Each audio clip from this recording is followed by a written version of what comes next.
Alarm bells ringing for Argentina! 2-0! আজকে Argentina ও মিশরের ম্যাচে আর্জেন্টিনা জালিয়াতি করে জিতেছে এমন গুঞ্জনই উঠেছে সোশ্যাল মিডিয়াতে।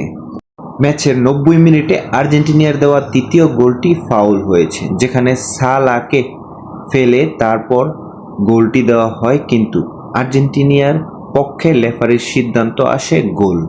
এর আগে যখন মিশর তাদের দ্বিতীয় গোলটি করেন, তখন রেফারি তা ভার নিয়ে রিপ্লে দেখে মিশরের দ্বিতীয় গোলটি পরিত্যক্ত করেন, কিন্তু ঠিক সেম সিচুয়েশনে সেম স্টাইলে যখন আর্জেন্টিনার গোলটি করা হয়, তখন মিশরের প্লেয়ারদের রিকোয়েস্টের পরও রেফারি তাতে কোনো ভার নেয়নি, সেটা গোল সিদ্ধান্ত নেয় এবং এই গোলের মাধ্যমে এক গোল এগিয়ে যায় আর্জেন্টিনা। ৩, মিশর ২-৩ ব্যবধানে জিতে যায় আর্জেন্টিনা।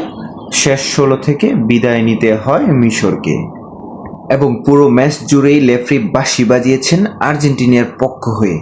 আপনার কি মনে হয়, আর্জেন্টিনা কি জালিয়াতি করে জিতেছেন?